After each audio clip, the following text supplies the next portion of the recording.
பராத்துடைய நோன்பை நிரூபித்து பேசுகிற ஒரு மௌலவி கிட்ட இதை கொண்டு போய் காட்டுங்க. எல்லா ஹதீஸையும் அறிவிப்பாளர் வரிசையோடு தொகுத்து எப்படி எப்படி எல்லாம் இமாம்கள் இவர்களை பலகீனப்படுத்துகிறார்கள் என்பதை தொகுத்து கொண்டு வந்திருக்கிறேன். யாராவது ஒரு மௌலவியிட்ட கொண்டு கேளுங்க, மௌலவி நீங்க காட்டுகிற ஹதீஸ் எல்லாம் பலகீனம் என்று இதுல சொல்லப்பட்டிருக்குதே, இது பலகீனமான ஹதீஸான்னு கேளுங்க. என்ன சொல்லுவாரு? அது பலகீனம் தான், பலகீனமான ஹதீஸ் தான், இருந்தாலும் அமல் செய்தா என்னன்னு கேட்பார். இப்படி நிறைய பேர் கேட்டுட்டு சுத்துறாங்க. அது ஹதீஸ் பலகீனம் தான், ரசூலுல்லாஹ் சொல்லலதான். செய்த பாவமா? நோன்பு குடிச்சா பாவமா? ரொட்டி சுட்டு கொடுத்தா பாவமா? வாழைப்பழம் கொடுத்தா பாவமான்னு கேட்பாங்க. அன்பார்ந்த சகோதரர்களே, மிக பெரும் பாவம், சும்மா பாவம் அல்ல, மிக பெரும் பாவம். காரணம், ரசூலுல்லாஹ் அப்படியான ஒரு இரவை உங்களுக்கு சொல்லி தரல. பராத்துடைய இரவு ஒன்று இருக்குமாக இருந்தால் ஏன் ரசூலுல்லாஹ் சொல்லாம போனாங்க?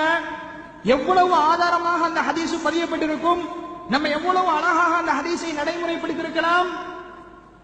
ஏன் அதுக்கு பலகீனமான ஹதீஸை காட்டுறீங்க? ஏன் இருக்கிற ஹதீஸ் எல்லாம் பலகீனம் இட்டுக்கட்டப்பட்டது? ஒரு ஆதாரபூர்வமான ஹதீஸும் இல்லையே. அப்ப அன்பார்ந்த சகோதரர்களே, ஒரு ஹதீஸ் ரசூலுல்லாஹ் சொல்லல என்று பலகீனமாக போய்விட்டது என்றால், அறிவிப்பாளர் வரிசையில் முறிவு ஏற்பட்டு விட்டது, கோளாறு வந்து விட்டது என்றால், அந்த ஹதீஸை ஒருவர் அமல் செய்ய இயலாது, அதற்கு நன்மையும் இல்லை. ஏனென்றால் அது ரசூலுல்லாஹ் சொல்லவில்லை என்று நிரூபணமான ஹதீஸ். அதனாலதான் அதை பலகீனமான ஹதீஸ் என்று நாமே சொல்கிறோம். அது இட்டுக்கட்டப்பட்ட செய்தி என்று சொல்கிறோம். அப்படி இட்டுக்கட்டப்பட்ட செய்தியில் மார்க்கம் என்று ஒருவர் ஒன்றை செய்வாராக இருந்தால் அவர் பித்அத்வாதி, அவர் செய்வது பித்அத். அதனாலதான் பராத்துடைய நோன்பு பித்அத், பராத்துடைய இரவில் தொழுவது பித்அத், பராத்துடைய ரொட்டி சுட்டு கொடுப்பது பித்அத். ரொட்டி சுட்டு கொடுப்பது நன்மைதான் என்று கேட்பான், சாப்பாடு கொடுப்பது நன்மைதான், அதை மறுக்கவில்லை. யாருக்கும் உணவளிக்கலாம். ஆனால் பராத்துடைய தினத்தில் கொடுக்கீங்க பாருங்க, பராத்துடைய ரொட்டி என்று ஷாபானுடைய மாதத்தின் 15 அரிசி மாவு இடிச்சு சொல்றீங்க பாருங்க, அது பித்அத். அந்த ரொட்டி உங்களை நாளைக்கு மறுமையில நரகத்துக்கு கொண்டு போகும். நிறைய பெண்மணிகள், நிறைய சகோதரிகள் இந்த உரையை கேட்டுக் கொண்டிருக்கிறீர்கள். அல்லாஹ்வை பயந்து கொள்ளுங்கள். நீங்கள் சுடுகிற பராத்து ரொட்டிக்கு மார்க்கத்தில் எந்த ஒரு ஆதாரமும் இல்லை. நான் இப்ப சொன்ன ஹதீசுகள்ல கூட பராத்து ரொட்டி சுட்டு கொடுக்கணும் இருக்கா? எல்லாம் பலகீனம் தான், சிலது இட்டுக்கட்டப்பட்ட செய்திதான். அந்த பலகீனமான ஹதீஸ்ல கூட பராத்து ரொட்டி சுடணும் என்று எங்கேயுமே இல்லை. இது கணக்க மௌலையுமாறு ரொட்டி தின்று பலவிதத்துக்காக ஊற்றிப்பானது சமூகத்தில். இது நிறைய ஊர்கள் இருக்குது, நிறைய ஊர்கள், கல்முனையில மட்டுமில்ல, நிறைய ஊர்கள்ல இந்த பராத்து ரொட்டி அரிசி மாவுல சுடுற வழக்கம். அரிசி மாவு கூட கொடுக்கிற பழம் என்ன தெரியுமா? யானை வாழைப்பழம். என்ன நம்பிக்கை? மறுமையில எந்த நிழலுமே இல்லாத மறுமை நாளில் சூரியன் தலைக்கு மேல வந்து நிற்குமாம். அப்பொழுது யானை வாழைப்படம் பிடியாகவும் பராத்து ரொட்டி குடையாகவும் வந்து நிழல் தருமாம். சுப்ஹானல்லாஹ். ஒரு மௌலவி பேசுகிறார், ஒரு மௌலவி பயான் பண்ணுகிறார். பராத்து ரொட்டியும் யானை வாழைப்பழமும் பராத்துடைய தினத்தில் கொடுங்கள். எந்த வெயிலும் இல்லாத, எந்த நிழலும் இல்லாத அந்த நாளில் மறுமையில் நீங்க கொடுக்கிற யானை வாழைப்பழம் குடையினுடைய பிடியாகவும், நீங்கள் கொடுக்கிற பராத்து ரொட்டி உங்களுக்கு குடையாகவும் வந்து நிற்கும். இப்படி சொன்ன யாராவது கொடுக்காம இருப்பானா? மௌலவி ஹதீஸ் சொல்கிறார், மறுமை நாள் குறித்து அச்சமூட்டி எச்சரிக்கை செய்கிறார். அரிசை வாங்கிட்டு வாங்க, இடிங்க, ரொட்டி சுடுங்க, ஊடு ஊடா பகுங்க. இதைத்தான் மக்கள் நம்பி செய்கிறார்கள். ஒரு ஹதீஸ், ஒரு ஹதீஸ். நம்மளை விட ரொட்டி கூடிய தின்றவர்கள் ரசூலுல்லாஹ். ரசூலுல்லாஹ்வோட வாழ்க்கையே கோதுமை மாவுதான்.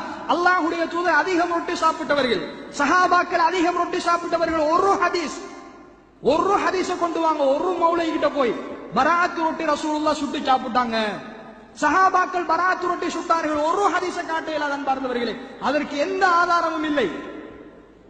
அடுத்து இரவுகளில் 100 ரக்காத்து தொழுகை தொழ வேண்டுமா? எத்தனை ரக்காத்? 100 ரக்காத்து தொழுகை. முதலாவது ஒவ்வொரு ரக்காத்திலும் சூரத்துல் ஃபாத்திஹாவை ஓதிவிட்டு சூரத்துல் இஹ்லாஸை 10 தடவை ஓதும். பராத்துடைய இரவுல எல்லா பள்ளிவாசல்லையும் நீங்க பார்க்கலாம். சில பள்ளிவாசல்ல தொழுவாங்க, சில பள்ளிவாசல்ல அந்த நடைமுறை இல்லை. 100 ரக்காத்து தொழணும்.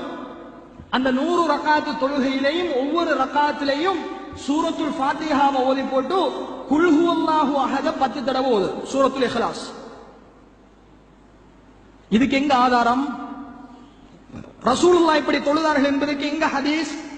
சில இட்டுக்கட்டப்பட்ட செய்திகள் வரலாற்றுகளிலே பதிவு செய்யப்பட்டிருக்கிறது. இதற்கு கூட எந்த ஒரு ஆதாரமும் இல்லை நமது சமூகம் செய்கிறது.